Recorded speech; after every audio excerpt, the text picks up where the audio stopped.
The dawn comes slow to Arizona territory, bleeding gold and crimson across a landscape that remembers everything. The desert never forgets, not the blood spilled upon its stones, not the promises whispered to its winds, not the graves dug into its unforgiving earth. Eleanor Wright stands at one such grave, her shadow long and thin across the weathered wooden cross. The name carved there reads simply, Thomas Wright, beloved husband, 1843 to 1880. 3 years he has been gone. 3 years she has stood here at first light speaking to the silence. This morning is no different, and yet everything feels different. I had the dream again, she says, her voice barely louder than the desert breeze. The words fall into the stillness like stones into a well, disappearing into depths she cannot measure. You were standing in darkness, Thomas. Your mouth was moving, but I couldn't hear you. I never can. She is 38 years old, though the desert has aged her in ways that numbers cannot capture. Her face is weathered leather. Her hands are calloused and strong. Her eyes carry the weight of things she does not speak about. She wears a simple cotton dress, faded blue from too many washings, and boots that have walked 1,000 miles.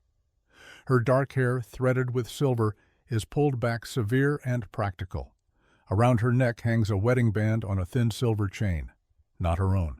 That one still circles her finger, the gold worn smooth from 3 years of holding on. You're trying to tell me something, she continues, her gaze fixed on the cross. Aren't you? After all this time, after all this silence, there's something I need to know. The wind picks up, carrying the scent of sage and creosote. Somewhere in the distance, a hawk cries out. Elle watches it circle, patient and predatory, waiting for movement in the rocks below. She understands that patience. She has made it her religion these past 3 years. I'll listen, she whispers. When you're ready to speak, I'll listen. Then she turns and walks back toward the small ranch house that sits alone in this valley. Silent Valley, they call it. She has never asked why. Some names explain themselves. The house is modest, built by Thomas in the year before they married. Adobe walls thick enough to keep out the summer heat. A wraparound porch where they used to sit in the evenings, watching the sun paint the mountains purple and gold. A barn for the horses. A well that runs clear even in the driest months. A vegetable garden that struggles against the desert's indifference. It is a good place, a quiet place, a place where a woman might forget who she used to be. Elle tends to her morning routines with the precision of ritual. She feeds the horses, 3 of them, each one chosen for endurance rather than speed. She collects eggs from the henhouse, moving slow so as not to startle the birds. She draws water from the well, the rope rough against her palms, the bucket heavy with the weight of survival. In the kitchen, she lights the stove, makes coffee in the blue enamel pot Thomas bought their first year together. The smell fills the small space, bitter and awakening. She sits at the table, the same chair she always chooses, facing the window that looks east toward the mountains. On the wall beside the window hangs a framed photograph, their wedding day. Thomas in his best suit borrowed from Daniel Anderson. Elle in a white dress that had belonged to her mother, altered to fit. Neither of them smiling because the photographer insisted stillness was essential, but their eyes betraying everything. Hope, promise, the possibility of peace. Elle studies that photograph the way a scholar studies ancient texts, searching for meaning in every detail. Thomas's hand on her shoulder, the slight tilt of his head toward her, the way her fingers curl around the small bouquet of desert wildflowers. She does not remember being that woman. That version of herself feels like someone she knew long ago, in another life, in another world. After breakfast, she cleans, not because the house is dirty, but because motion keeps the ghosts at bay. She sweeps the floors, dusts the shelves, washes the windows until they shine. She folds and refolds the quilts, straightens the already straight chairs. Then, as she does every day, she goes to the bedroom and kneels beside the bed. From beneath it, she pulls a wooden trunk, plain pine unadorned with a simple brass lock. She opens it with a key she keeps on the same chain as Thomas's wedding ring. Inside the trunk lie the artifacts of her daily devotion, a cleaning kit for her revolver, oil, rags, a brush with stiff bristles, And the gun itself, a Colt single-action army with pearl handles nestled in soft cloth like something precious, like something holy. Elle lifts the weapon with reverence, checks the cylinder, though she knows it is empty, knows it has been empty for 3 years. She begins the cleaning process, each motion automatic muscle memory from a time when this ritual meant survival rather than remembrance. She does not load the gun when she finishes. She never does. Instead, she wraps it carefully, places it back in the trunk, locks the trunk, slides it back beneath the bed. This is her penance. This is her promise. To remember who she was, but never to become that woman again. The day passes in its familiar rhythms. The sun climbs high and merciless. The shadows shrink to nothing, then slowly stretch back out toward evening. Elle works in the garden, coaxing life from reluctant soil. She mends a fence post the wind has loosened. She sits on the porch with a book she has read 3 times already, the words washing over her without leaving marks. She does not ride into town. She avoids town when she can. The people there are kind, but their kindness comes wrapped in pity, and pity is a weight she cannot bear. Only Daniel Anderson understands. Daniel who knew her before Thomas. Daniel who knows what questions not to ask. Once a week he brings her supplies, flour, sugar, coffee, lamp oil. News from the wider world filtered through his careful discretion. He never asks if she is lonely. He never suggests she should move on. For this she is grateful. Evening arrives with its familiar pageant of color. Elle stands on the porch coffee cup, warming her hands, watching the performance. The sky bleeds through a dozen shades of red and orange, painting the valley in fire. The mountains go dark against that brightness, becoming silhouettes, becoming shadows, becoming absence. This is the hour she loves most, the hour when day surrenders to night, the hour when the world holds its breath between one state and another. She is still standing there when she sees the dust. 4 riders coming from the east, moving at an easy pace. They are still distant, perhaps a mile away, but even at this distance, Elle can read them. The way they sit their horses, the spacing between them, the deliberate quality of their approach. These are not travelers passing through. These men have a destination, and that destination is her. Elle sets down her coffee cup. Her hand moves instinctive toward where her gun would hang if she still wore one. Finding nothing, her fingers curl into a fist. She stands very still, watching the riders come closer, her mind already calculating distances and angles and possibilities. The hawk is still circling overhead, still waiting, still patient. Elle understands that patience too. By the time the riders reach the edge of her property, the sun has touched the horizon. They pull up their horses at a respectful distance, perhaps 50 yards from the porch. 4 men, 3 of them rough-looking, the kind hired for their muscles rather than their minds. But the 4th is different. He sits his horse like a man who has spent time in cities among people who believe polish can replace character. His suit is too expensive for this territory. His boots are too clean. His hat is black and broad-brimmed, shading a face that might be handsome if it held any warmth. This man dismounts. The others remain mounted, hands loose but ready. A formation Elle recognizes, a statement of potential violence held in check by the thinnest courtesy. "Mrs. Wright," the man calls out, his voice carrying easily across the space between them. "I hope I'm not intruding. My name is Marcus Fletcher. I wonder if you might spare me a few moments of your time." Elle does not move from the porch. "You're on my property without invitation, Mr. Fletcher. That's already an intrusion." Fletcher smiles. It is a practiced expression the kind men learn when they want to disarm rather than charm. "You're absolutely right. I apologize. I should have written ahead. But correspondence can be unreliable out here, and my employer was quite insistent that I speak with you personally." "Your employer?" "Mr. William Harrison, of the Western Progress Railway Company." Elle feels something cold settle in her chest. The name means nothing to her, but the weight Fletcher gives, it suggests it should. "I'm not interested in selling Mr. Fletcher. You can tell your employer that and save us both time."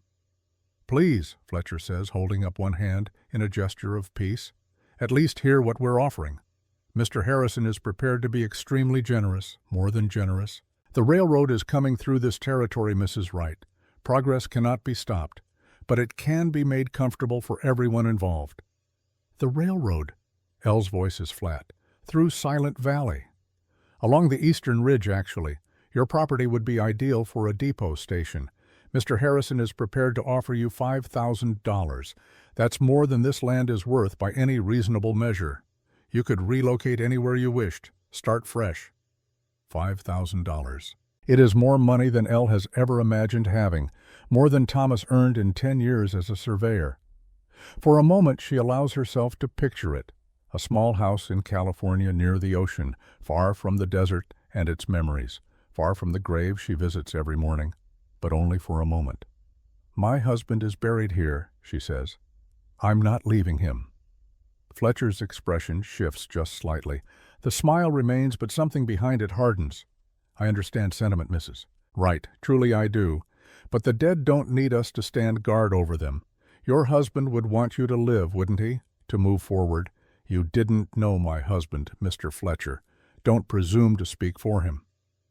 Of course, I meant no disrespect. Fletcher reaches into his jacket slow and deliberate and produces a small card. I'll leave this with you, my employer's information. Think about the offer. We're not asking for an answer today. Take your time. A week. 2 weeks. But Mrs.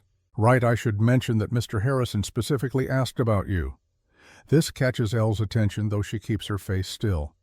Specifically, by name. When he learned this property was the key piece we needed, he said, make sure to visit Mrs. Wright. She'll understand why this land matters. Fletcher tilts his head, studying her. Do you understand, Mrs. Wright? Why this land matters. The question hangs in the air between them. Elle feels something shift, some piece of a puzzle she did not know she was solving. The cold in her chest spreads, becomes ice in her veins. No, she says, I don't. Interesting. Fletcher walks forward slow, his hands visible and empty. He climbs the porch steps, his boots loud on the wood. He sets the card on the railing within her reach, but not close enough to require her to take it from him. Well, perhaps you'll think on it. Mr. Harrison is a patient man, but patience has limits. I'm sure you understand. I understand that you've delivered your message. Now you can leave. Fletcher touches the brim of his hat, that practiced smile never wavering. A pleasure, Mrs. Wright. I suspect we'll speak again soon. He descends the steps, remounts his horse. The 4 men turn and ride east back the way they came, their silhouettes darkening against the last light of day. Elle watches until they disappear. Then she picks up Fletcher's card, turns it over in her hands. The printing is fine, expensive. Western Progress Railway Company, an address in Copper Creek, the nearest town, and below that, handwritten in elegant script, Mr. William Harrison, President. She should burn this card, should throw it into the stove and forget Fletcher's visit, should return to her routines, her rituals, her careful maintenance of the quiet life she has built from the ruins of her past. But the words echo in her mind. She'll understand why this land matters. What does that mean? What could Harrison possibly know about her land, about her that she does not know herself? Elle looks out at the valley now, fully dark, except for the stars beginning their ancient work. She has lived here for 5 years, married Thomas here, buried him here, tended his grave here. This land is mapped in her bones, known in ways that do not require explanation. Isn't it sleep does not come easy that night? Elle lies in bed, staring at the ceiling, listening to the house settle around her. Every creak of wood sounds like footsteps. Every whisper of wind sounds like voices. She finds herself reaching for Thomas's side of the bed, her hand finding only empty space and cold sheets. What did you know? She whispers to the darkness. What didn't you tell me? No answer comes. It never does. She rises before dawn, unable to remain still any longer. Today is her weekly trip to town. She needs flour and coffee, and she has eggs to trade. But more than that, she needs to see Daniel Anderson, needs to show him Fletcher's card, needs to ask the questions forming like storm clouds in her mind. The ride to Copper Creek takes an hour. Elle saddles Thunder, her gelding, a steady bay with good wind and better sense. She straps her trading basket behind the saddle, checks the girth twice, then swings up with the ease of long practice. The trail is familiar, worn smooth by years of passage. It winds through red rock country, past stands of saguaro that lift their arms like supplicants across dry washes that remember water the way Elle remembers peace. She reaches town as the sun clears the mountains. Copper Creek is not large. One main street lined with false front buildings that pretend to grandeur. A general store, a saloon, a blacksmith, a church, a small hotel for travelers. Perhaps 200 souls call this place home, scratching survival from mining and ranching and the slow commerce of isolation. Elle ties thunder outside Anderson's general store. The building is one of the oldest in town, solid adobe with a covered porch and windows that actually have glass. Daniel Anderson has run this store for 30 years, since before Copper Creek had a name, since this was just a trading post in the middle of nowhere. The bell above the door chimes as she enters. The smell hits her immediately. Coffee and leather and tobacco and 1,000 other scents layered over decades. Shelves line the walls, packed with everything from canned goods to saddles to ladies' hats that no woman in Copper Creek would ever wear. Elle, Daniel's voice comes from behind the counter. He is 65, barrel-chested and gray-bearded, with hands that know work and eyes that know sorrow. He has run this store alone since his wife died 10 years ago, raised his daughter Mary alone, survived alone. He understands Elle's kind of alone. But today, something is wrong. Elle sees it immediately, in the way Daniel's hands tremble as he reaches for the ledger, in the way his eyes dart to the window, then back to her, then away, in the way he swallows his throat, working like a man trying to force down words he dare not speak. Daniel, Elle sets her basket on the counter. What's happened? Nothing? Nothing's happened. Just, inventory. Always something to track. He laughs, but it sounds forced, fractured. His hands are shaking worse now. What can I get you today? Elle studies him, her instincts prickling. She has known this man for 7 years, has watched him grieve his wife, has stood beside him at Thomas's funeral, has never seen him afraid. Until now. The usual, she says slowly. Flour, coffee, lamp oil. And I have eggs to trade. Good. Good. Eggs are good. Daniel turns to gather the supplies, moving with jerky, uncertain motions. He drops a tin of coffee, the sound loud in the quiet store. Sorry, clumsy today. Daniel, Elle's voice sharpens. Talk to me. Nothing to talk about, just tired, not sleeping well. You know how it is. He won't meet her eyes. Before Elle can press him further, the back door opens. Mary Anderson emerges, 22 years old, with her father's steady hands and her late mother's gentle face. She carries a crate of preserved peaches, sets it down, then freezes when she sees Elle. Mrs. Wright, Mary says, I didn't know you were coming to town today. It's my usual day. Right, of course. Mary glances at her father, some silent communication passing between them. I need to speak with you, privately, if that's all right. Daniel's face goes pale. Mary, don't. Papa, she needs to know. Know what? Elle looks between them, that cold feeling returning to her chest. Mary comes around the counter, takes Elle's arm. Her grip is surprisingly strong. Out back, please, just for a moment. Elle allows herself to be led through the store, past the shelves of goods, out the back door, into the alley behind. The morning sun is bright here, harsh, casting sharp shadows. Mary releases her arm, steps back, wraps her own arms around herself like she's cold despite the heat. My father's in trouble, Mary says without preamble. Bad trouble, and I think it involves you. What kind of trouble? Debt. Mary's voice drops lower, urgent. He owes $3,000 to someone. I don't know who, I don't know why, but for the past 2 weeks men have been coming at night, meeting with him. I hear them talking through the walls. And last night I heard your name. Elle's mind races. $3,000. It might as well be $3 million for a man like Daniel. That kind of debt doesn't come from ordinary business. That kind of debt comes from desperation. What exactly did you hear? One of the men said, Does she suspect anything? And Papa said, No. She comes in like always. She doesn't know. Then the man said, Good. Harrison wants to keep it that way until it's time. The ice in Elle's veins becomes a flood. Harrison. You know the name. Mary's eyes widen. A man came to my property yesterday. Marcus Fletcher. He works for someone named William Harrison, railway company. Elle pulls Fletcher's card from her pocket, shows it to Mary. Mary's face loses its color. That's him. That's one of the men who comes at night. For a long moment they stand in silence. Elle can hear her own heartbeat loud and insistent, can feel the world tilting, reorienting old patterns emerging from beneath new surfaces. "Mary," she says carefully, "what did your father do?" "I don't know, but Mrs. Wright." Mary's voice breaks. "Whatever it is, he's scared, and when Papa's scared, people get hurt." Elle returns to the store. Daniel is bent over the counter, his forehead resting on his folded arms. He looks up when she enters, and his eyes are red. "How long?" Elle asks. Daniel closes his eyes. "You weren't supposed to know." "How long have you been working for Harrison?" "It's not like that. It's not. I didn't have a choice, Elle. You have to understand." Daniel's voice cracks.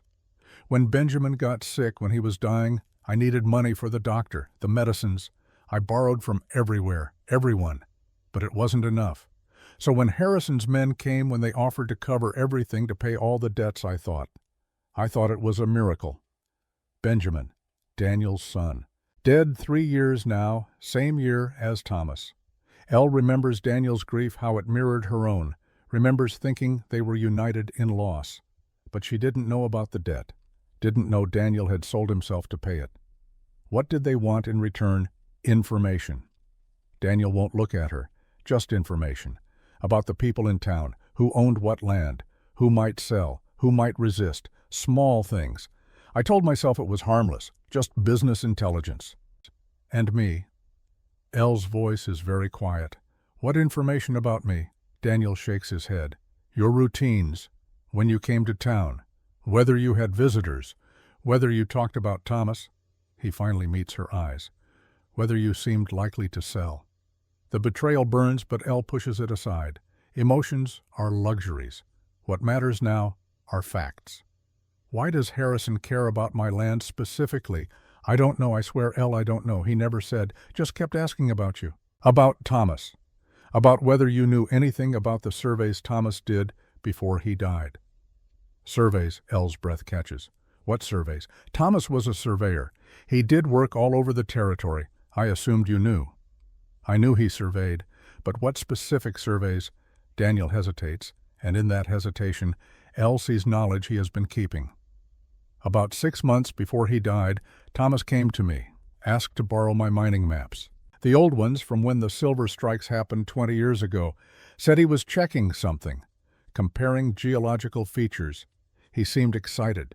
Said if he was right, it would change everything." The words fall like stones into still water, creating ripples that spread and spread. Elle's mind works through the implications. Thomas studying silver mine maps.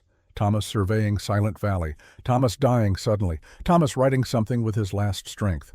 "Daniel," Elle says, her voice steady, despite the chaos in her mind. "When Thomas died, was there anything unusual? Anything that didn't make sense?" Daniel's face crumples. "Elle, don't." "Tell me." "He was fine that morning. Came to the store, bought supplies, seemed healthy, happy even. Said he had a meeting that afternoon. Someone important. Then that night you came riding in, screaming for the doctor, saying Thomas was dying." Daniel's voice shakes. "Doc said it was fever. Quick and brutal. But what? But I've seen fever, Elle. Seen men die from it. It doesn't work like that.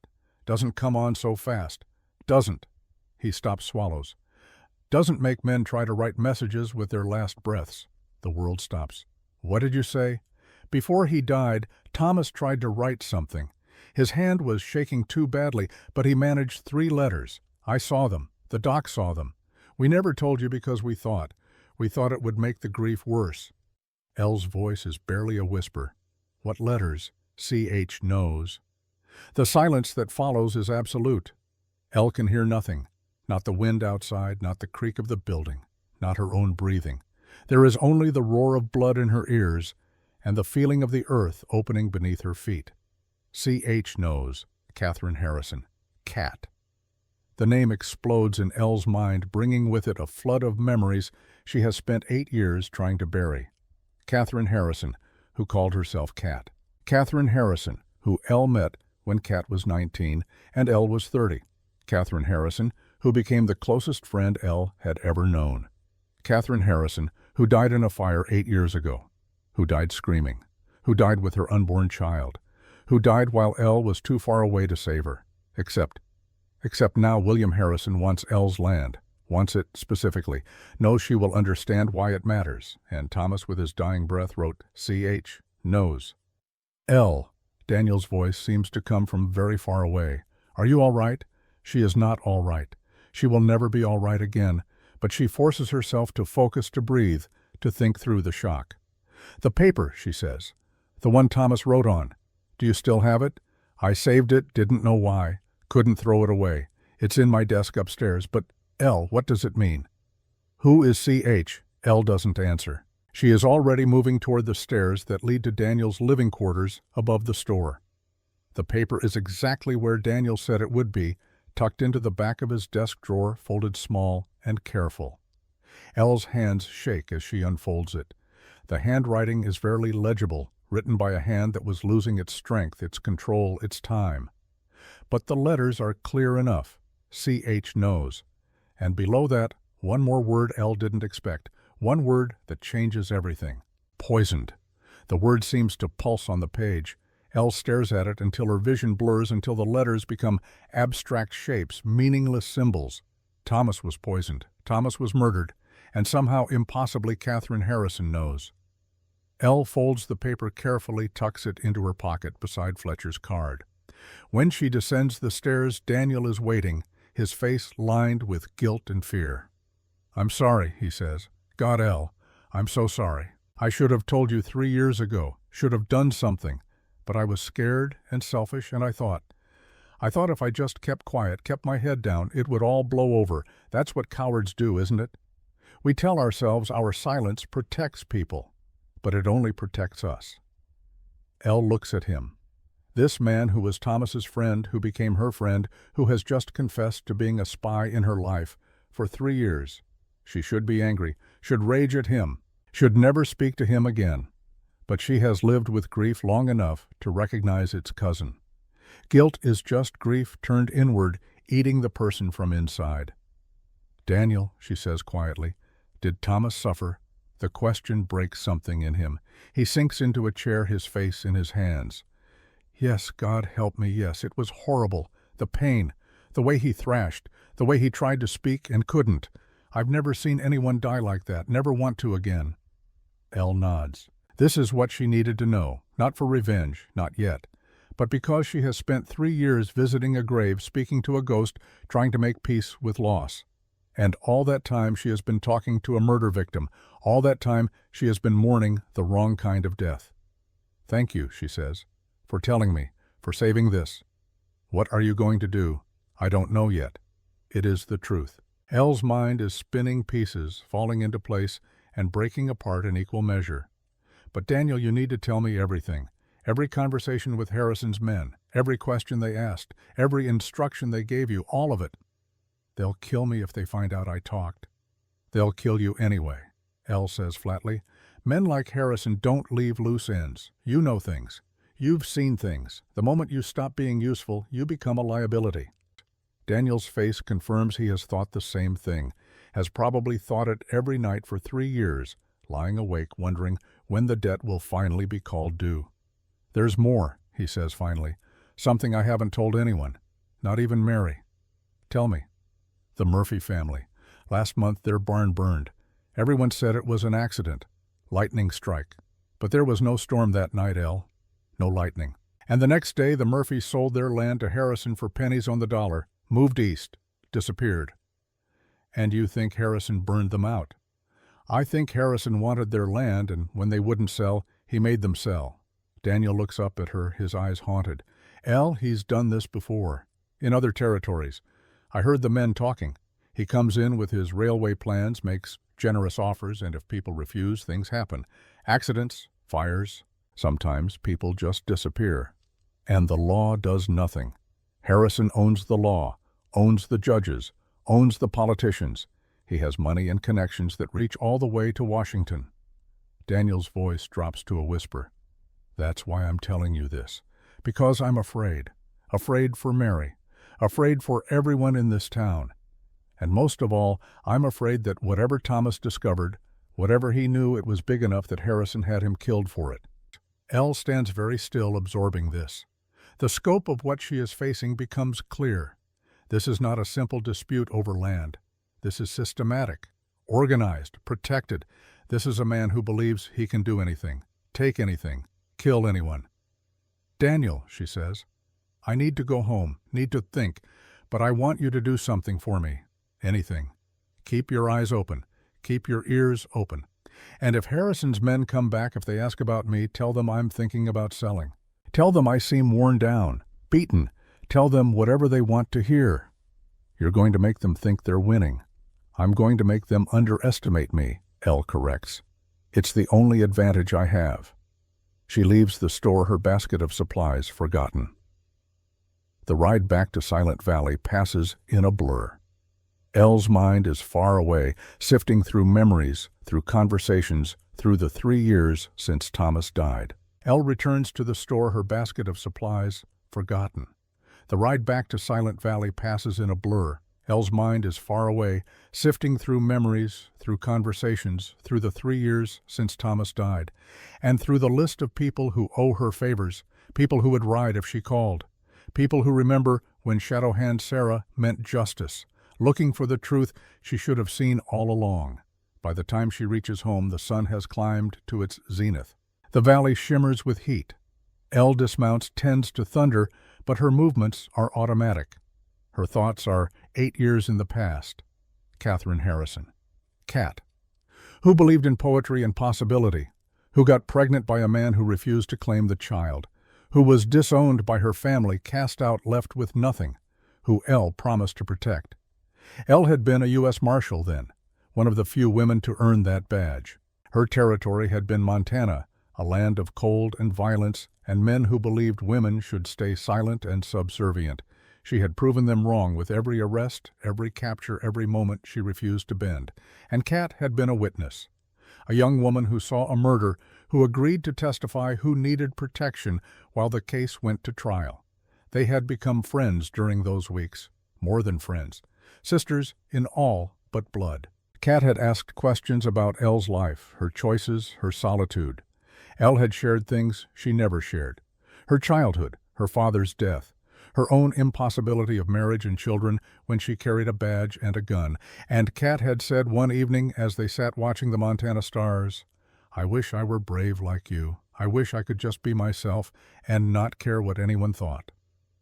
Elle remembers answering, "Bravery and loneliness look the same from a distance." The trial had ended, the murderer hanged, and Kat was free to return to her life. But she had nowhere to return to. Her family had rejected her. Her pregnancy was beginning to show. Society had no place for a woman like her, so Elle had helped her run, found her a small house in a different territory, used her martial connections to create new papers, a new name, a new chance. And then, 2 months later, Elle had received the telegram. Fire. Catherine Harrison and her child both dead. Elle had ridden 3 days straight, but by the time she arrived there was nothing left but ashes and the memory of screaming. Elle had blamed herself. Had she stayed? Had she checked on Kat more often? Had she been there? But she hadn't been, and Kat had died. And Elle had quit the Marshal Service the next day, unable to continue, unable to carry the weight of failure. She had drifted for a year, then met Thomas. Sweet, quiet Thomas, who asked no questions about her past, who offered only gentle acceptance. They had married, built this small ranch, found a kind of peace. And now someone named William Harrison wants her land. Someone who shares Catherine's last name. Someone whose representative said Elle would understand why this land mattered. And Thomas, dying, had written, "C.H. knows." Elle stands in her bedroom staring at the trunk beneath the bed. She has not opened it fully in 3 years, has only lifted the lid enough to remove and clean her gun, never looking at what lies beneath. Now she pulls the trunk out completely, opens it wide. The gun is there wrapped in cloth, but beneath it lie other things. Her old clothes, her badge, papers with her real name, Eleanor Ashford, United States Marshal. And at the very bottom a bundle of letters tied with string. Letters from Kat, written during those 2 months between the trial and the fire. Letters. Elle has never been able to read too heavy with grief. Elle lifts the bundle now, unties the string.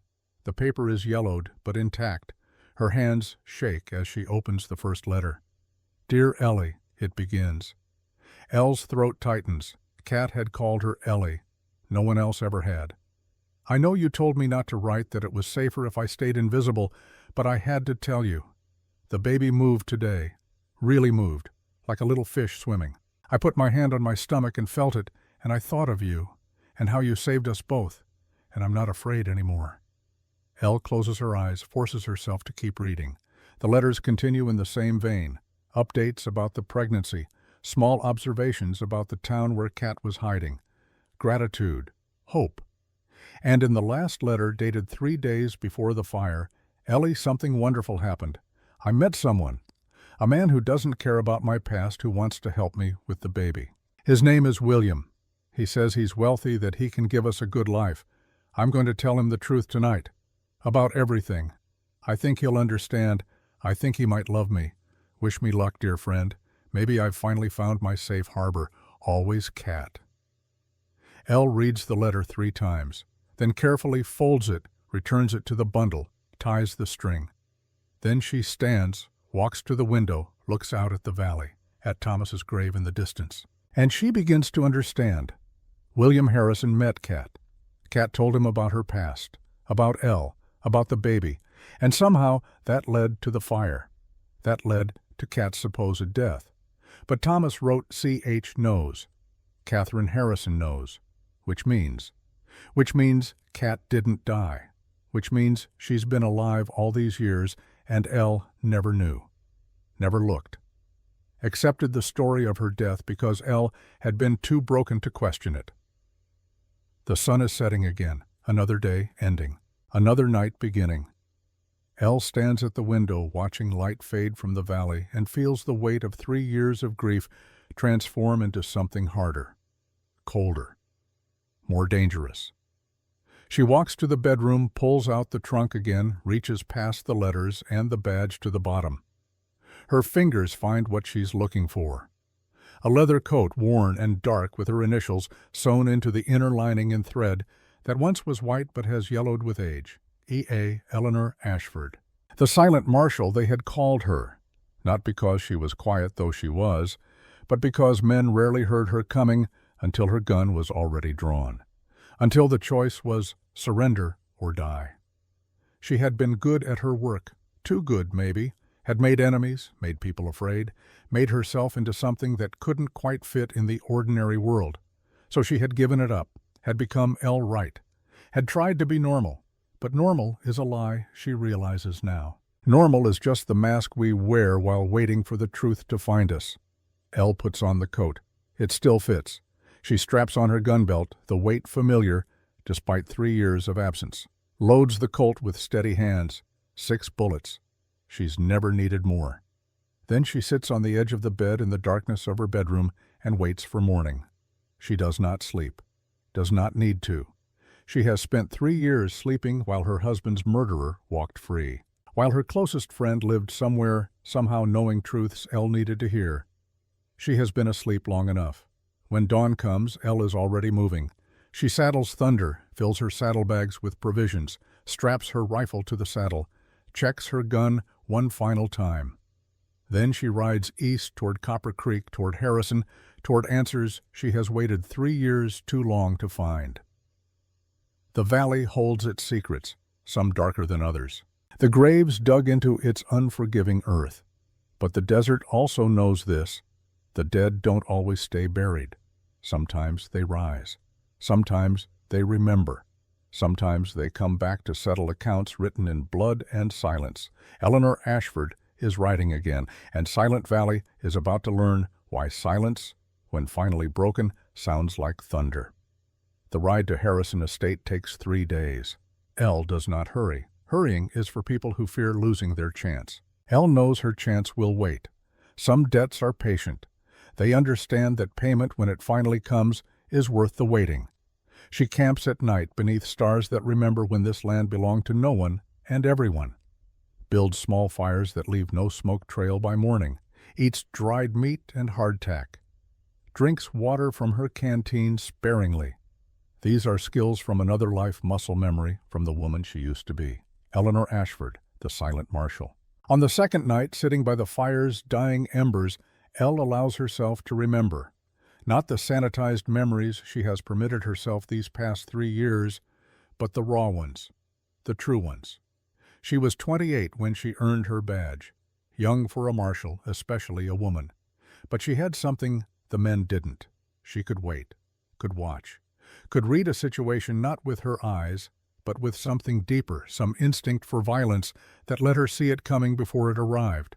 Her father had been a cavalry scout, had taught her to track to shoot, to understand that survival meant thinking 3 moves ahead. When he died, shot in the back by a claim jumper, 15-year-old Eleanor had tracked that man for 6 weeks. Found him. Put 3 bullets in him before he could draw his own gun. The law had called it justice. Eleanor had called it necessity. She became a marshal because someone had to. Because the frontier was full of men who believed might made right, who thought women were property, who killed as easily as breathing. Someone needed to remind them that consequences existed. For 5 years she wore that badge. For 5 years she brought in men twice her size, 3 times as mean. Brought them in alive when she could, dead when she couldn't. Built a reputation that preceded her like a shadow. The silent marshal. They called her that because she rarely spoke. Because she appeared without warning.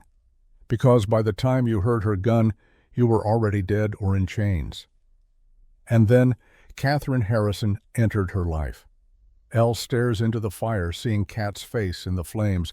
19 years old, red hair that caught sunlight like copper-green eyes that held both innocence and understanding. She had witnessed a murder. A mining executive shot down in the street by a competitor. Kat had been walking by, had seen everything, had agreed to testify despite the danger. Elle had been assigned to protect her during the 3 weeks before trial. They had talked during those weeks, long conversations that stretched into night. Kat asked about Elle's life, genuinely curious about what would make a woman choose the marshal's path. Elle, surprising herself, had answered honestly. "I got tired of being afraid," she had said one evening. "Tired of watching men take what they wanted. Tired of being told to stay quiet, stay small, stay safe. So I decided to become the thing that scared them instead." Kat had looked at her with something like wonder. "Aren't you lonely?" "Every day," Elle had admitted, "but loneliness is better than helplessness." The trial ended. The murderer hanged, and Kat should have gone home. But home no longer wanted her. She was pregnant, unwed, disgraced. Her family, wealthy and proper, had disowned her. The baby's father, a married man, refused to acknowledge her. Elle had used her marshal connections to help Kat disappear. New papers, new name, a small house in Wyoming Territory. Enough money to last a few months. A chance to start over. And for 2 months Kat had written letters, happy letters, hopeful letters. Letters about the baby growing inside her, about the kindness of strangers, about finding peace in a small town where no one knew her shame. Then the last letter, the one about William, about meeting a man who wanted to help, about finally finding her safe harbor. 3 days later, the telegram. Fire. Catherine Harrison, deceased. Unborn child, deceased. Elle had ridden through a blizzard to reach that town, had arrived to find only ashes and a grave marker. The local sheriff, apologetic, had shown her the charred remains of Kat's house. Had explained that the fire started at night, spread too fast, that Kat likely died from smoke before the flames reached her. It had seemed plausible. Tragic, but plausible. Elle had accepted it because she needed to believe the world made sense. That random cruelty existed, that not everything was a conspiracy. But Thomas's dying message changes everything. C.H. knows. Catherine Harrison knows. Which means the fire was a lie. The death was staged. And Kat has been alive all these years, living under William Harrison's control, keeping secrets that got Thomas killed.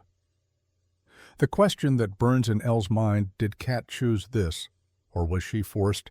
On the 3rd day, Elle reaches the town of Prescott. It is larger than Copper Creek, more established, with actual streets and buildings made of brick. The Harrison estate sits on the northern edge, a sprawling house built in the style of eastern mansions, completely out of place in the Arizona desert. Elle does not approach directly. She watches from a distance. studying the estate's layout, two-story main house with a wide veranda, a carriage house to the west, servant quarters to the east, gardens that must require constant watering to survive in this climate.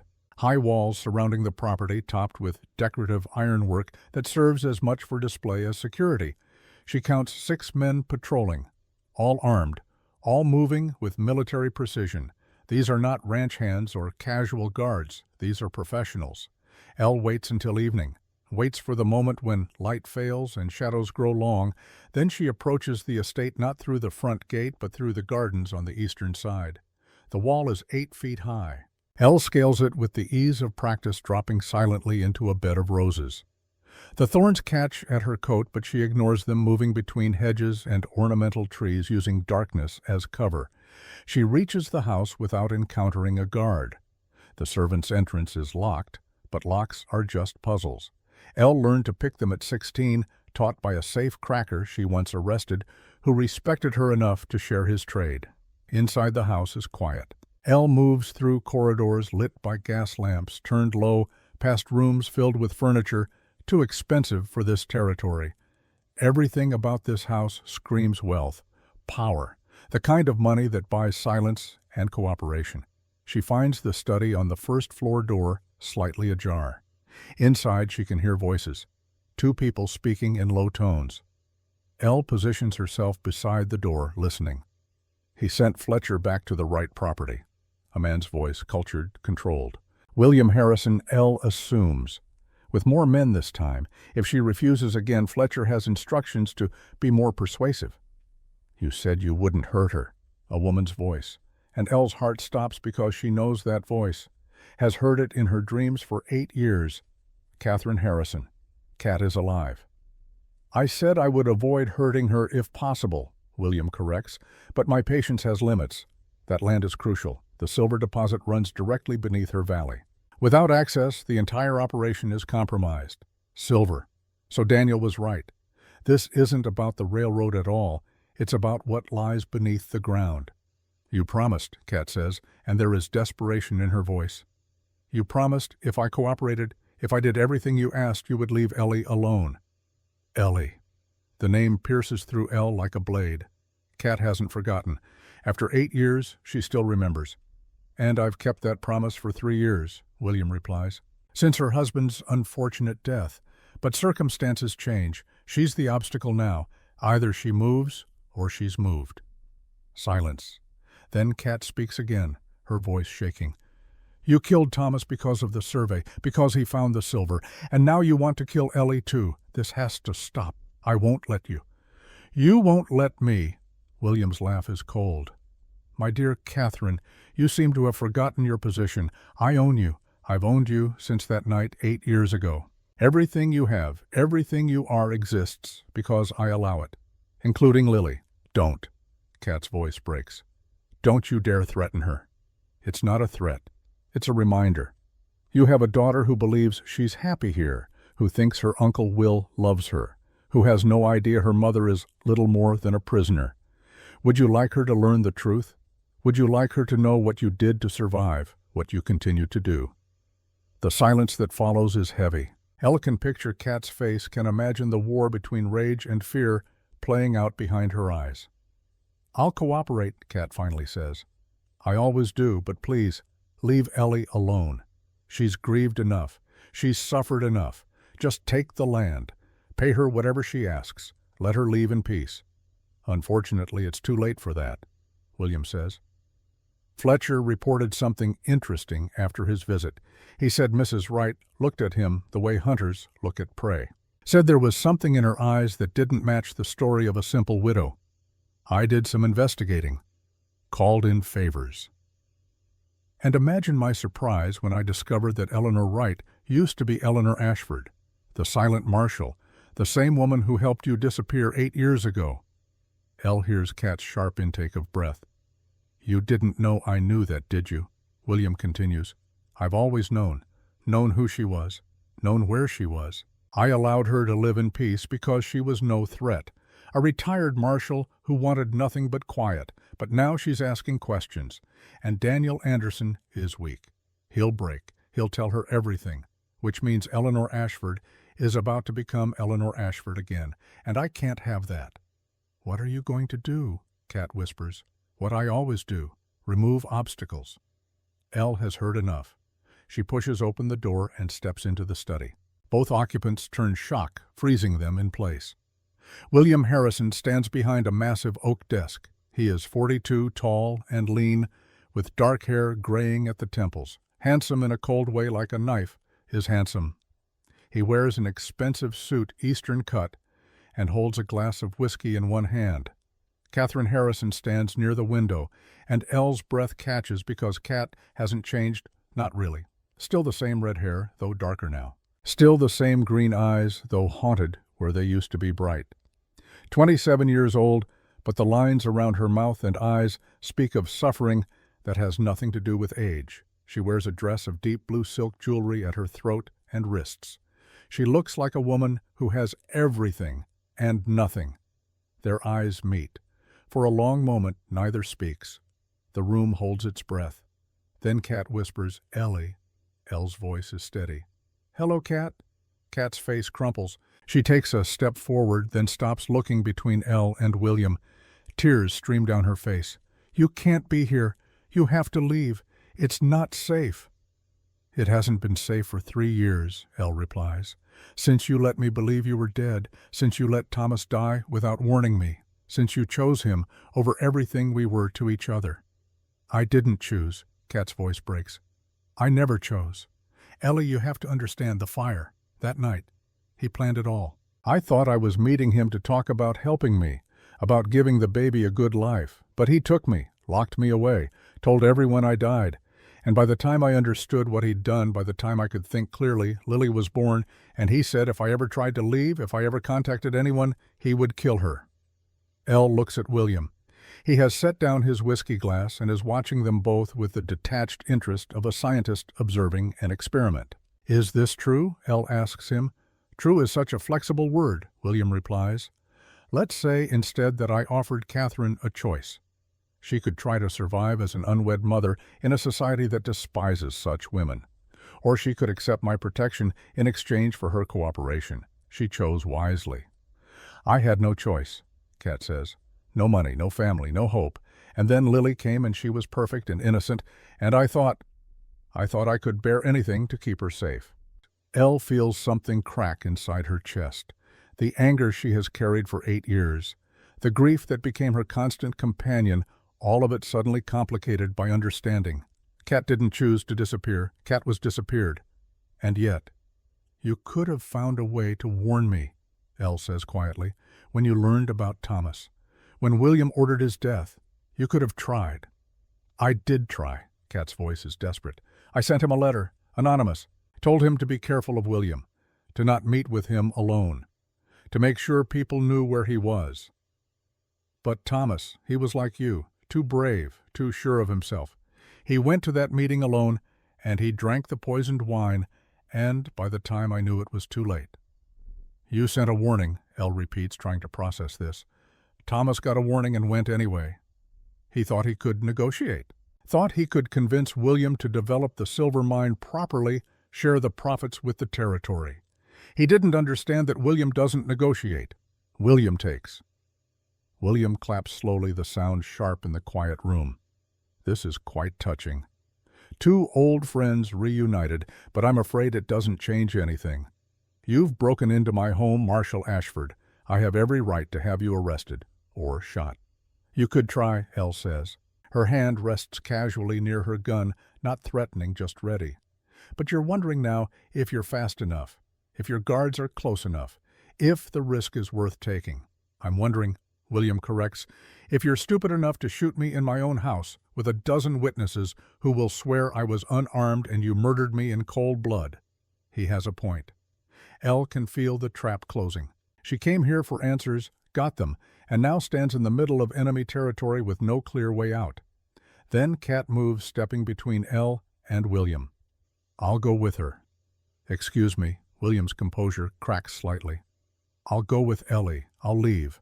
I'll testify against you. Everything you've done, everyone you've hurt. I'll tell it all." Kat's voice grows stronger. "You can't stop both of us.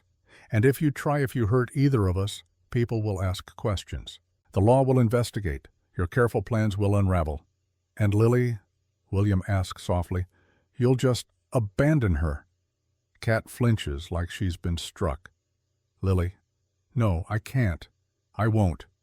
Then sit down and stop pretending you have choices. William's voice hardens. You lost the right to choose 8 years ago when you agreed to this arrangement. Now you do what I say when I say it, or you lose everything, including your daughter. Elle watches Kat's face as hope dies, watches her sink back defeated. And Elle understands with crystal clarity what William has built here. Not a home, but a prison. Not a family, but a hostage situation. Kat has lived in this cage for 8 years every day, another bar added, until she can no longer imagine what freedom would look like.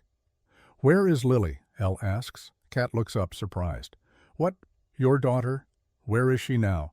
Upstairs, in her room, probably sleeping. Kat's voice wavers. Why? Because, Elle says, William is right. You can't leave without her, but he's wrong about something else. He thinks I'm here alone. William's eyes narrow. What does that mean? Before Elle can answer, the door behind her opens. Mary Anderson steps through and she's not alone. Behind her come 3 more people. Daniel, his face pale but resolute.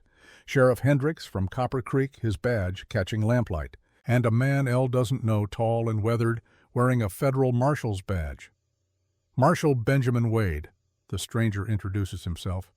I received an interesting telegram 3 days ago from Daniel Anderson. Said there was evidence of murder and fraud involving the Western Progress Railway Company. Thought I should investigate personally. William's face goes still. This is a private residence. You have no authority here. Actually, I do? Wade produces a folded document from his coat. Federal warrant, signed by Judge Morrison, authorizing the search and seizure of any documents related to land fraud, bribery, and suspicious deaths in Arizona Territory over the past 5 years. He looks directly at William. That includes you, Mr. Harrison. Elle watches William's mind work, calculating odds and options. He is cornered, but cornered animals are most dangerous. This is absurd, William says. A waste of federal resources based on the accusations of a shopkeeper with debts and a grief-stricken widow chasing conspiracies. I've broken no laws. Then you won't mind if we search your office, Wade replies. Look through your files. Check your correspondence. A man with nothing to hide has nothing to fear. I absolutely mind. This is harassment. I have lawyers, connections. Use them, Wade says flatly, after you've been arrested. What happens next occurs in seconds but feels like hours. William's hand moves toward the desk drawer. Elle's hand drops to her gun. Wade steps forward, his own weapon clearing leather. Don't, Elle says quietly. Whatever's in that drawer isn't worth dying for. William freezes his hand inches from the drawer handle. His eyes meet Elle's, and she sees him weighing it, sees him calculating whether he's fast enough, whether his guards will arrive in time, whether this is the moment to gamble everything. Then Kat speaks. There's a gun in the drawer and a packet of letters. His insurance policy, he calls it. Letters I wrote over the years describing everything he's done. He kept them to make sure I could never turn on him, but they also prove everything. Every murder, every theft, every crime. William's face transforms into something ugly. You stupid bitch. You just signed your own death warrant. No, Kat says, and there are tears running down her face, but her voice is steady. I signed yours 8 years ago when I started writing those letters. 8 years of documenting everything, every conversation, every threat. Every time you hurt someone or had them hurt, I wrote it all down, and I prayed that someday, somehow, someone would find them and make you pay. The letters, William says, his voice dropping to something venomous. You gave her the letters. I didn't have to. I just told Marshal Wade where to find them. Kat looks at Wade. 3rd drawer down, hidden compartment in the back. There's a catch on the left side. Wade moves to the desk, pushing William aside. William doesn't resist, doesn't fight. He stands frozen, watching his carefully constructed world collapse. Wade finds the compartment, removes a thick bundle of papers. These are dated, Wade says, scanning the first few pages. Detailed? Names, places, amounts of money. This is enough to hang you 10 times over Harrison. William laughs, and it's the sound of something breaking. You think this is over? You think arresting me changes anything? I have partners, associates, people who will continue this work. The silver under Wright's land is worth millions, millions. Someone will get it. If not me, then someone else. And Eleanor. He turns to Elle, his smile terrible. You think you've won, but all you've done is make yourself a bigger target. There are 5 other men who want that silver as badly as I do, and they're not as nice as me. I'll take my chances, Elle says. Wade signals to Sheriff Hendricks. Take him into custody. Murder, fraud, conspiracy. I'll wire the territorial court, have a judge sent down. As Hendricks moves forward with manacles, William looks at Kat one last time. Lily will know what you are, what you've done. I'll make sure of it. She'll grow up knowing her mother was a whore who sold herself for survival. Kat flinches, but Elle steps forward, her voice cold and clear. Lily will grow up knowing her mother was brave enough to stand up to a monster, knowing she sacrificed everything to protect her child, and knowing that real strength isn't taking what you want. It's surviving what you lose. William is led away. The room empties until only Elle and Kat remain. They stand in silence for a long moment, the weight of 8 years between them. I'm sorry, Kat finally whispers, for everything, for the lies, for Thomas, for not finding a way to warn you sooner, for being weak when I should have been strong. Elle wants to rage, wants to scream at Kat for every moment of grief, every sleepless night. Every morning she stood at Thomas's grave and spoke to ghosts. But when she looks at Kat's face, at the lines that 8 years of captivity have carved there, she can't. You survived, Elle says. That took more strength than you know. I should have fought back sooner. You fought the only way you could, by documenting everything, by keeping yourself and Lily alive until help could come. Elle takes a breath. Can I meet her, Lily? Kat's face transforms, fear and hope warring there. She's 8 years old. She thinks William is her uncle, thinks this is her home. She doesn't know. She doesn't know anything true. Then maybe, Elle says carefully, it's time she learned. They climb the stairs together, Elle and Kat walking side by side like they used to. The house is quiet now. The guards have been gathered and disarmed by Wade's deputies. The servants have retreated to their quarters. The great house feels empty, hollowed out, its wealth and grandeur revealed as props in a play that's finally ending. Kat stops outside a door painted white with flowers carved into the frame. She's probably asleep. She likes to read before bed, stories about knights and dragons, about heroes who save people. She sounds wonderful, Elle says. She is. Kat's hand rests on the doorknob. Ellie, what happens now after tonight? After William is gone? What do we do? It's a good question. Elle doesn't have a complete answer. But she thinks of Silent Valley, of the house Thomas built, of the extra rooms they never filled.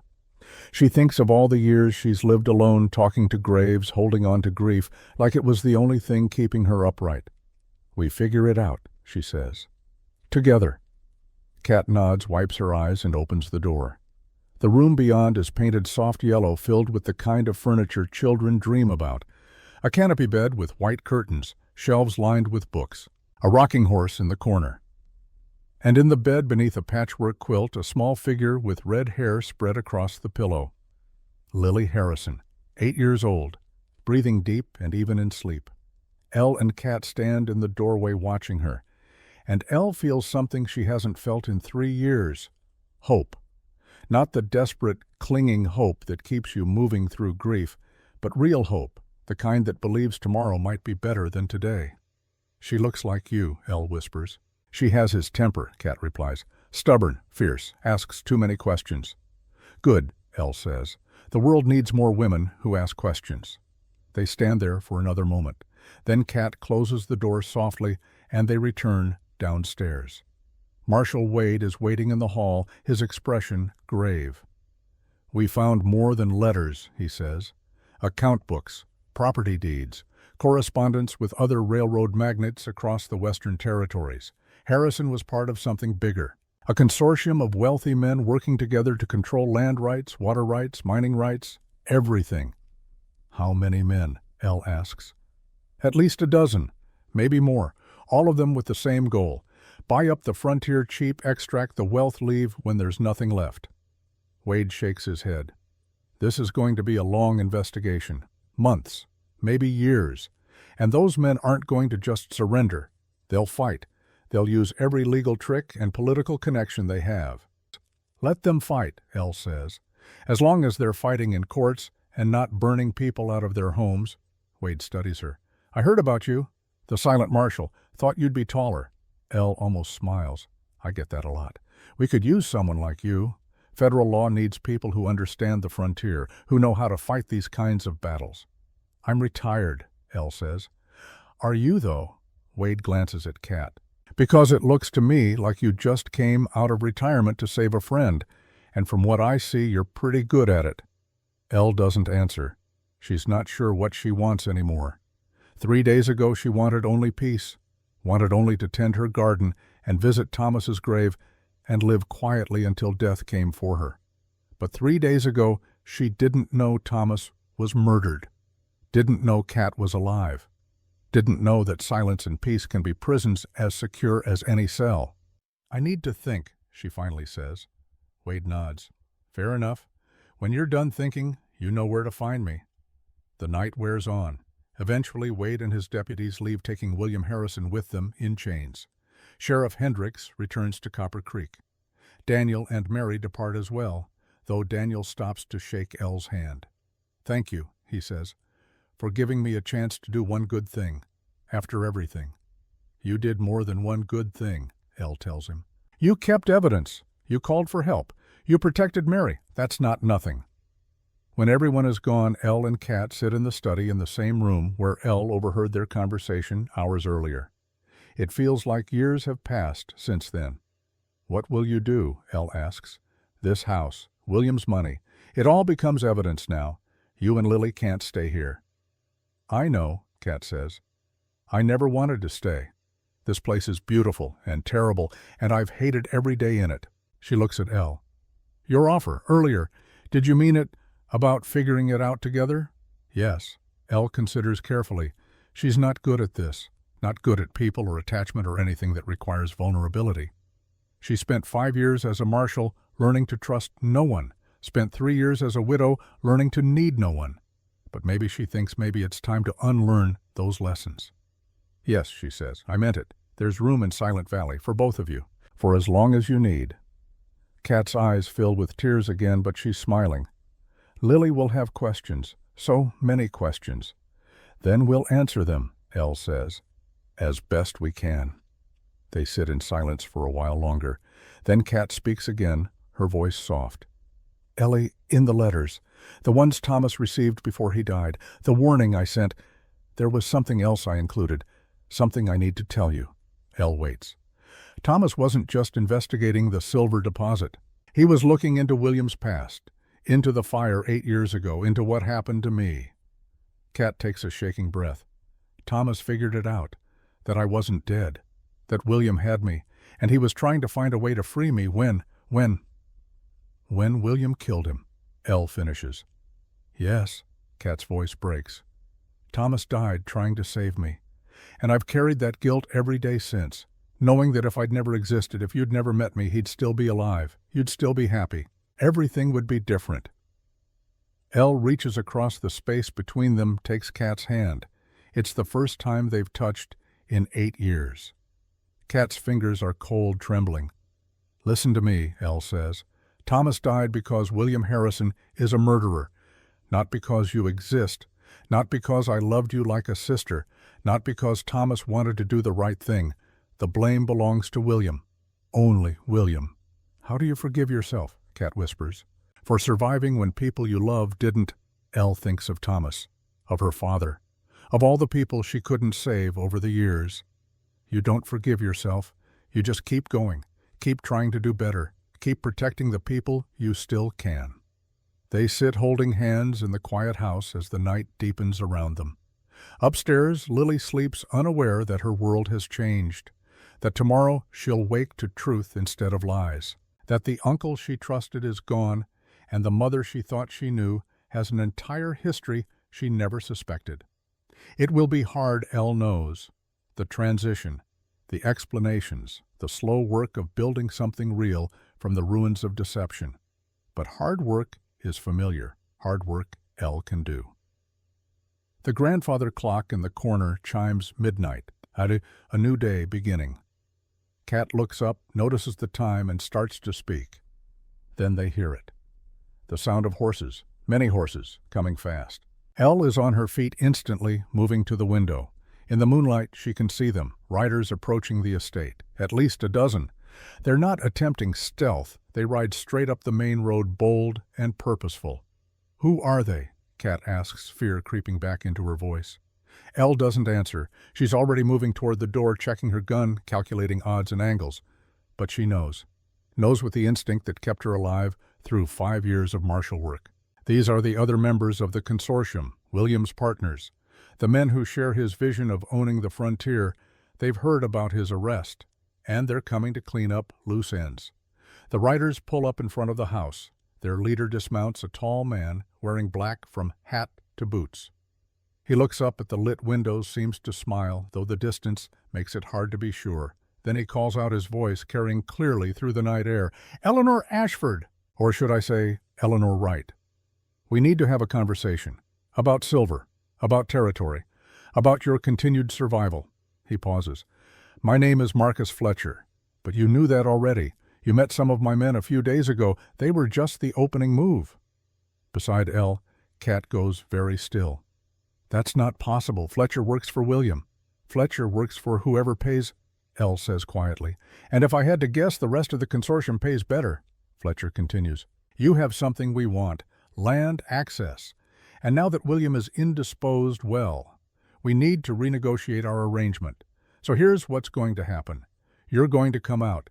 You're going to bring Catherine Harrison with you, and we're going to have a civilized discussion about how this territory is going to be divided. And if we don't," Elle calls back, "then we burn this house down with you in it. And tomorrow we ride to Silent Valley and burn that down too. Your choice, Marshal, but choose quickly. My men are not patient." Elle looks at Kat. Kat looks back. And in that moment of silent communication, they understand each other perfectly. They survived 8 years apart, survived grief and guilt and imprisonment and loss. They will not burn quietly now. "How many bullets do you have?" Kat asks. Elle checks her gun. 6. "You." Kat produces a small derringer from somewhere in her dress. 2. 8 bullets, Elle says. 12 men. "Terrible odds," Kat agrees. "The worst," Elle says. They look at each other. And despite everything, despite the danger and the fear and the very real possibility of dying in the next few minutes, they smile. Because some things are worth terrible odds, some fights are worth fighting even when you know you'll lose, and some friendships are worth dying for. Elle reloads her gun with steady hands. Kat checks her derringer. Upstairs, Lily sleeps on dreaming of heroes and dragons. The night holds its breath, and Silent Valley is about to discover that legends, when pushed, don't just fade away. They burn bright enough to light the whole damn desert. The standoff lasts 3 heartbeats. Then Elle does something Fletcher doesn't expect. She steps out onto the veranda, hands visible and empty, her gun still holstered. "You said you wouldn't hurt her." A woman's voice. And Elle's heart stops because she knows that voice, has heard it in her dreams for 8 years. Catherine Harrison, 27 now, though 8 years of imprisonment have aged her beyond her years. "I'll come down," she calls. But Catherine Harrison stays inside. She's not part of this negotiation. Fletcher tilts his head, studying her. In the moonlight, his face is all sharp angles and cold calculation. "You're not in a position to make demands, Marshal." "Neither are you," Elle replies, "because if you burn this house, you destroy the evidence you need. William kept records, account books, letters, all the proof of your consortium's activities. You need those documents intact, which means you need us alive. At least for now." She can see Fletcher's jaw tighten. She's guessed correctly. These men came for the evidence, not just for revenge. "Come down alone," Fletcher finally says. "We'll talk." Elle descends the veranda steps slowly, her boots loud on the wood. She keeps her hands loose at her sides, not reaching for her gun, but ready. Every instinct she has is screaming danger, but instinct isn't enough tonight. Tonight requires something more. Tonight requires faith that the pieces she's put in motion will move the way she needs them to. She reaches the bottom step. Fletcher's men have spread out in a loose semicircle, their weapons drawn but not yet aimed. Professional formation. These aren't random hired guns. These are soldiers or men who used to be. "The consortium," Elle says. "How many are you?" "Enough," Fletcher replies. William was never the leader, just the face. The one willing to get his hands dirty while the rest of us stayed clean. But he got sloppy, got emotional, started making decisions based on revenge instead of profit. "Like killing my husband." "Like killing your husband," Fletcher agrees. Thomas Wright should have taken the money and walked away, but he wanted to do things the right way. Wanted to make sure the territory benefited from the silver discovery. Noble, stupid, but noble. Elle feels her hand twitch toward her gun, forces herself to stillness. "And now we're offering you the same choice. Sell us the land. Take the money, disappear, or we take the land anyway, and you disappear permanently. Either way, the silver gets mined. Either way, we profit. The only question is whether you live to spend your share." Behind her, Elle hears the front door open.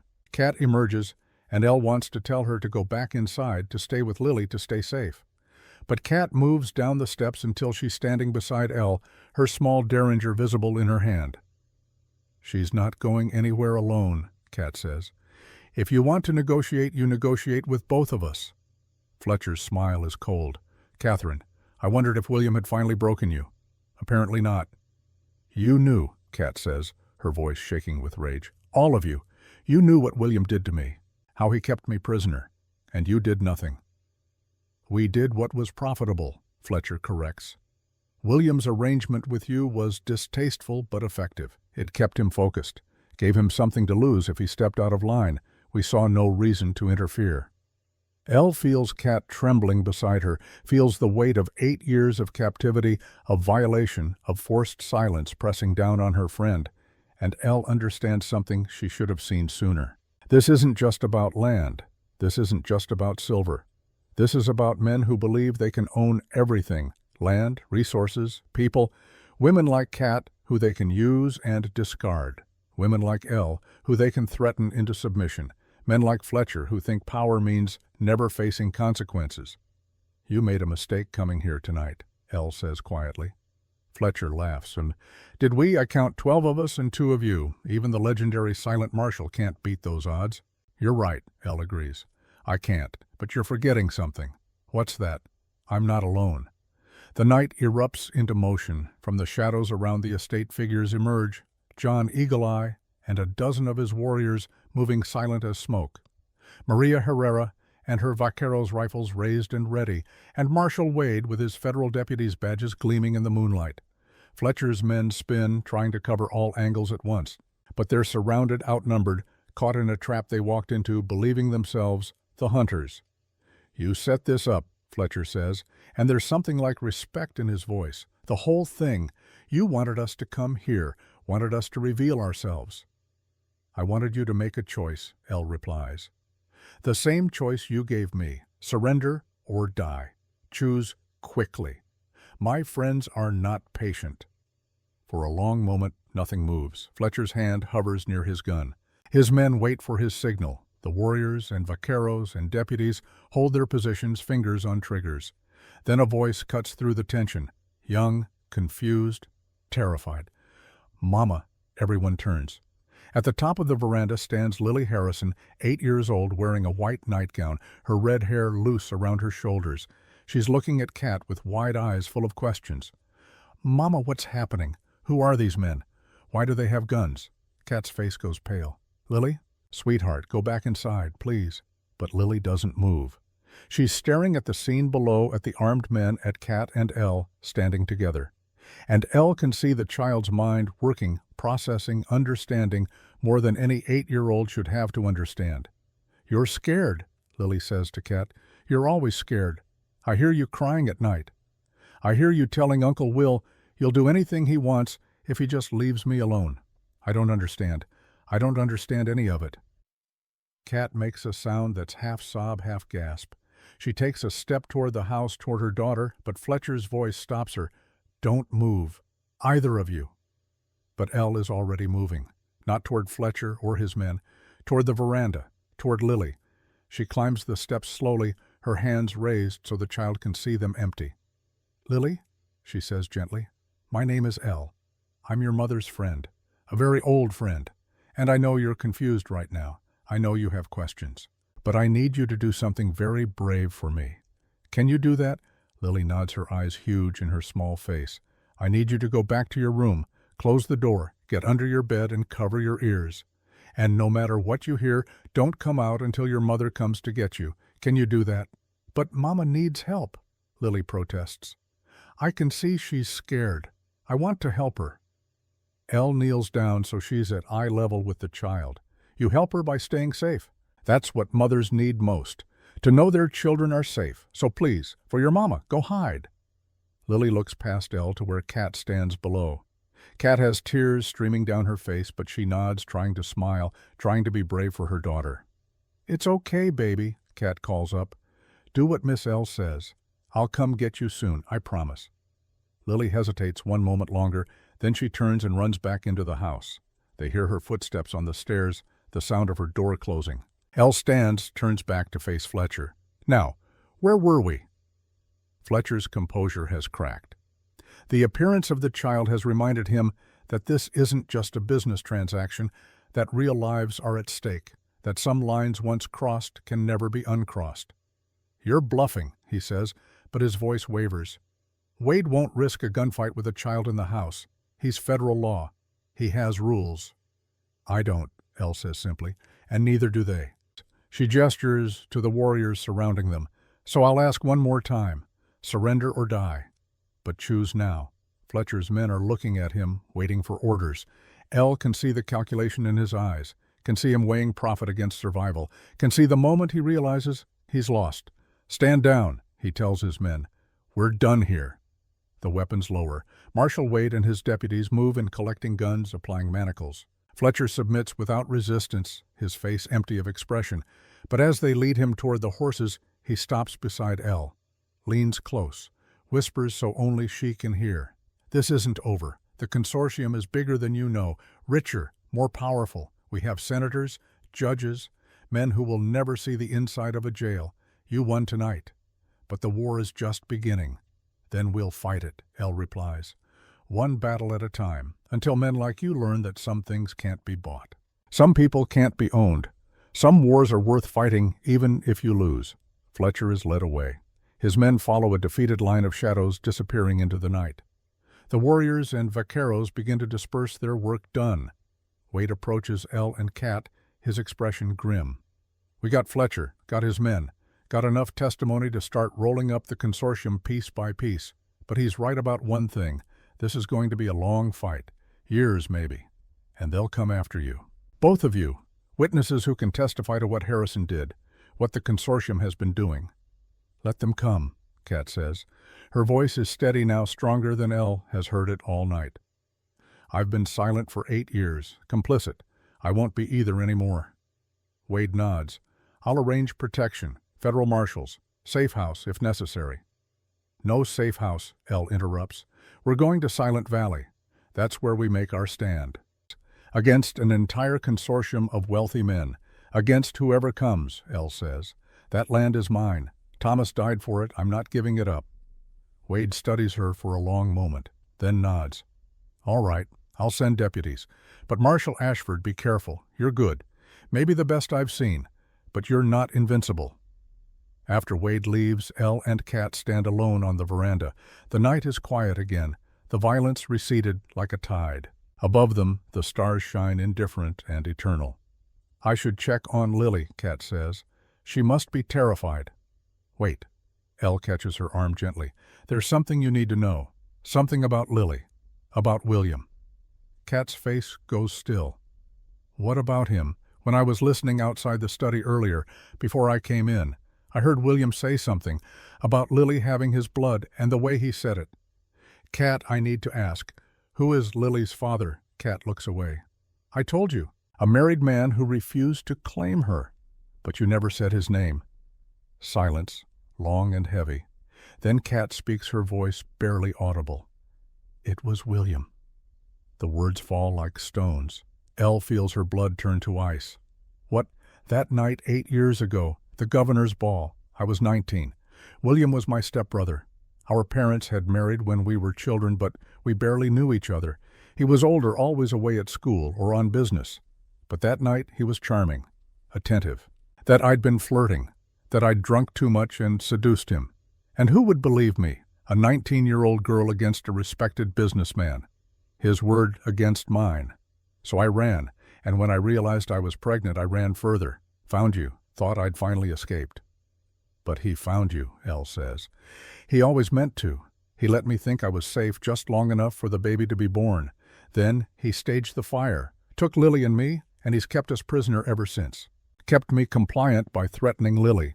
Kept Lily ignorant by pretending to be her loving uncle. Kat's laugh is bitter, broken, and all this time she's been living with her own father, never knowing, never understanding why I was so afraid. Elle pulls Kat into her arms, holds her while she shakes with silent sobs. He's gone now. He's in custody. He'll hang for what he's done. But Lily will know, Kat whispers. Eventually, she'll learn the truth about how she was conceived, about what her father did. How do I tell her that? How do I explain? The same way you explain everything else, Elle says. With love, with honesty, and by reminding her that she is not defined by how she was made. She's defined by who she chooses to become. They stand together in the darkness, two women holding each other up against the weight of truths too heavy to carry alone. And slowly Kat's breathing steadies. Her shaking subsides. I need to see her, she says finally. Need to hold her, need to know she's safe. They climb the stairs together. Lily's door is closed but unlocked. Inside, they find her exactly where Elle told her to be, under the bed, hands over her ears, eyes squeezed shut. Lily, Kat says softly, kneeling beside the bed. It's safe now. You can come out. Lily opens her eyes, looks at her mother, and with the terrible clarity of children, asks the question Kat has been dreading. Who is my father? Kat freezes. Elle sees the panic in her eyes, the desperate scramble to find words that will protect her daughter from truth too dark to bear. But before Kat can speak, Lily continues, Uncle Will said something once, when he was angry. He said I was his, that I belonged to him because I was his blood. I didn't understand then. But now I think I do. Kat's face crumples. Lily, sweetheart, it's complicated. He hurt you, didn't he? Lily's voice is small but steady. That's why you're always scared. That's why you cry, because he hurt you, and you couldn't leave because of me. No. Kat pulls Lily from under the bed, holds her tight. You listen to me. None of this is your fault. Not one single thing. You are the best part of my life. The only good thing that came from something terrible. And I would do it all again, endure it all again, just to have you. Lily buries her face in her mother's shoulder. I hate him. I hate Uncle Will. I wish. I wish. I know, Kat whispers. I know. Elle stands in the doorway, giving them space, but staying close. And she thinks of Thomas, of the night he died, of the message he tried to leave. C.H. knows. Catherine Harrison knows. But there was more to that message, wasn't there? Something Daniel mentioned, but Elle hadn't fully processed. Thomas had been investigating, had been trying to find Kat, had been working to expose William. And suddenly Elle remembers the surveys Thomas did, the old mining maps he borrowed from Daniel. He wasn't just looking for silver, he was looking for proof of something else, something that would destroy William completely. Kat, Elle says slowly, did William ever talk about his family? His real family before your parents married? Kat looks up, confusion in her eyes. Sometimes. He said his father died when he was young, that his mother remarried quickly to survive. Why? What was his father's name? I don't remember. Something common. Harrison is his stepfather's name. He took it when they married. Elle's mind is racing. If Harrison isn't William's real name, if he took it from his stepfather, then what is his real name, and why does it matter? She thinks of Thomas, of his careful nature, his attention to detail, the way he documented everything. If he was investigating William's past, he would have left evidence, would have hidden it somewhere safe. I need to go home, Elle says suddenly. To Silent Valley. There's something I need to find. Kat stands Lily still in her arms. What kind of something? answers, Elle says. About Thomas, about why William wanted him dead, about what he discovered. The ride back to Silent Valley takes 2 days. Elle pushes hard, stopping only when thunder needs rest.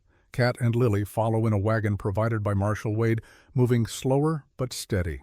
When Elle finally sees her ranch house rising from the desert, she feels something shift inside her. This place has been her prison for 3 years, the place she came to hide from the world, to bury herself alongside Thomas. But now it looks different. Not a prison but a sanctuary. Not a grave but a foundation. She dismounts, walks straight to the bedroom, pulls out the trunk that holds her old life. But this time she keeps digging, past the gun, past the badge, past the letters. At the very bottom, wrapped in oilcloth, she finds Thomas's surveying journal. She's never opened it before. Never wanted to see the careful maps and notes that occupied his final months. Now she spreads it open on the bed and begins to read. The first pages are standard, topographical surveys, geological notes, measurements, and calculations. But then about halfway through the handwriting changes, becomes urgent, almost frantic. Found evidence of previous mining operation. 20 years old. Records show claim filed under name Harrison, but deed was never properly transferred. Original owner disappeared. Suspected foul play. Elle's heart pounds. She keeps reading. Investigated further. Original owner Robert Wright. My father. He filed the claim in 1863. Met with businessmen about developing it. That businessman Harrison Sr., William's stepfather. My father was poisoned. His claim was stolen. William has been mining my family's silver for 20 years. That's why he wanted this land. Not because of new deposits. Because he needed to erase evidence that the mine he's been profiting from was built on murder and theft. The words blur. Elle has to read them 3 times before they make sense. Thomas wasn't Thomas Wright by accident. He was Robert Wright's son, the rightful heir to the silver mine William had been stealing from. Thomas had come to Silent Valley not to escape his past, but to reclaim his future. Had married Elle genuinely loved her truly, but had also been planning. Investigating, building a case that would destroy William Harrison and reclaim what was stolen. And William had discovered it. Had poisoned Thomas the same way his stepfather had poisoned Robert Wright. History repeating itself. The same crime, same method, same justification. Profit. Elle sits on the bed, the journal in her lap, and finally allows herself to cry. Not the silent tears she shed for 3 years, but real sobbing. For Thomas. For the justice he died seeking. For the truth that came too late to save him. But also for something else. For the realization that Thomas's death wasn't random, wasn't meaningless. He died fighting. Died trying to do the right thing. Died the way he lived, with courage and conviction. And Elle has been honoring his memory by hiding, by giving up, by letting the people who killed him walk free. No more. She stands, wipes her eyes, tucks the journal into her coat. This is evidence. Proof of William's crime stretching back 20 years. Proof that will put him away for the rest of his life. But more than that, this is Thomas's legacy, his final gift to her. The truth that sets her free from grief and guilt and the prison of her own making. When Kat and Lily arrive at Silent Valley, Elle meets them on the porch. The same porch where she stood 3 weeks ago when Fletcher first came calling. The same porch where she has stood 1,000 mornings, watching the sun rise over Thomas's grave. But now she sees it all differently. Sees the potential instead of the past. Sees what could be built instead of what was lost. Welcome home, she tells them. Kat looks at the house, the land, the vast desert stretching in all directions. Are you sure we're not? We're not family. Aren't we? Elle asks. Blood doesn't make family. Choice does. And I'm choosing you, both of you. For as long as you'll have me. Lily slips her hand into Elle's. Will you teach me to ride horses and shoot guns and be brave like you? Elle looks down at this child born from violence, raised in captivity, who still somehow finds the courage to hope. I'll teach you everything I know, but you're already braver than you realize. They go inside together. Kat begins making tea while Lily explores her young voice full of wonder at the space, the quiet, the possibility. Elle shows them the spare rooms, the ones Thomas built hoping for children who never came. These can be yours, she says. Fix them up however you want. Make them home. That night they eat dinner together at the kitchen table. Simple food, bread and cheese and preserves. But it tastes like celebration, tastes like new beginnings. After Lily goes to bed, Elle and Kat sit on the porch watching the stars emerge. The desert is quiet except for the wind and the distant cry of a coyote. "What happens now?" Kat asks. "With William, with the consortium, with all of it. Wade will build his case. The trial will happen, justice, eventually." Elle pauses. "But that's not what you're really asking." "No," Kat admits. "I'm asking what happens with us. If we can really do this, live together, raise Lily, build something real." Elle thinks about her answer carefully. She spent 3 years alone. 3 years convinced she was better off that way. Safer, less vulnerable. But vulnerability isn't weakness. Connection isn't prison. And some risks are worth taking. "I don't know," Elle says honestly. "I don't know if I'm good at this, at family, at being someone people depend on. I spent 5 years as a marshal learning to need no one. 3 years as a widow learning the same lesson. But Kat, I want to try. I want to unlearn those things. I want to learn how to be someone's friend again, someone's family." Kat reaches over, takes her hand. "Then we'll learn together." 6 months later, Silent Valley looks different. The house has been painted, the garden expanded. A second barn built for the horses Kat is learning to raise. Lily's laughter rings out across the desert as she rides thunder in circles. Elle calling out corrections and encouragement. Marshal Wade visits monthly, updating them on the trial. William Harrison sits in federal prison, awaiting judgment. The consortium is being dismantled piece by piece. Fletcher turned witness in exchange for a reduced sentence. Evidence piles up like snow in winter. Justice slow but inevitable. Daniel Anderson recovered from the guilt that nearly destroyed him. He and Mary still run the general store, but now they smile more, laugh more, live without the weight of secrets and shame. The territory is changing, not into the corporate-owned wasteland William envisioned, but into something better: cooperative minds, fair wages, communities making decisions together instead of being dictated to by distant men with deep pockets. Progress, real progress. The kind that lifts everyone up instead of crushing the weak to elevate the powerful. Elle stands at Thomas's grave one morning, the first time in months. The wooden cross has weathered, the carved name fading. She should replace it, will replace it, but not today. Today she just stands here speaking to him one last time. "I found your journal," she says. "I know what you were trying to do. I know about your father, about the mine, about everything. And I'm sorry. Sorry I didn't see it sooner. Sorry I couldn't save you. Sorry I spent 3 years grieving instead of fighting." The wind picks up, carrying the scent of sage and morning. But I'm fighting now. Kat and Lily and I. We're building something here, something you would have loved. And the silver mine, your father's mine. We're going to develop it properly. Share the profits with the territory. Use it to build schools and hospitals and all the things you believed in. She pauses, wipes her eyes. "You told me not to revenge you, but you were wrong about one thing. The best revenge isn't surviving. The best revenge is living, really living, building something beautiful from the ashes, making sure the people who hurt us don't get the last word." Behind her she hears footsteps, Kat and Lily approaching. They've given her this time alone, but now they're here, ready to start the day together. Elle turns to them, these two people who have become her family. Kat still healing but stronger every day. Lily growing wild and fierce and free. "Ready?" Kat asks. Elle takes one last look at the grave, at the name carved there. Thomas Wright, beloved husband. She could add more, could have a proper stone made, could tell the whole truth about who he was and what he died for. But maybe the simple truth is enough. Maybe being beloved is the only legacy that matters. "Ready," Elle says. They walk back to the house together, the three of them. 3 women who survived when they should have died, who fought when they should have surrendered, who chose love over fear and hope over despair. The desert sun climbs higher, burning away the last traces of morning shadow.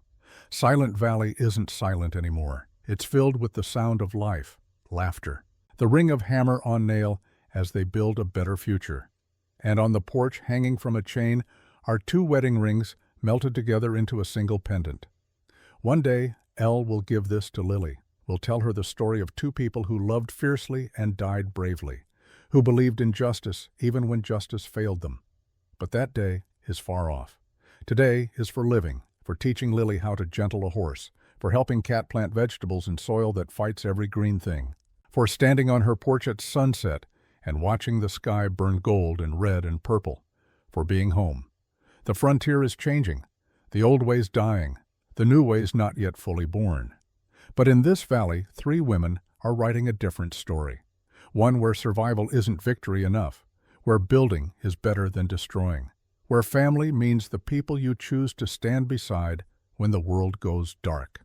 Eleanor Ashford rode into Silent Valley 5 years ago, broken and grieving, looking for a place to hide.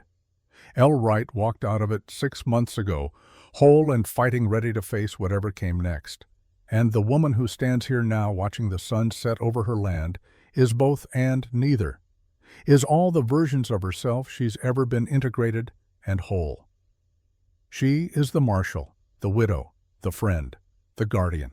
She is the woman who learned that silence when finally broken sounds like thunder. And she is ready for trials and battles, for hard days and harder choices, for the long work of building justice in a place that has known too much injustice. But most of all, she is ready for tomorrow and the tomorrow after that, and all the tomorrows stretching ahead like an unwritten book. The desert remembers everything they say, the blood spilled on its stones, the promises whispered to its winds, the graves dug into its unforgiving earth. But the desert also knows this: some graves aren't endings, sometimes they're beginnings, and Silent Valley has just begun to tell its story.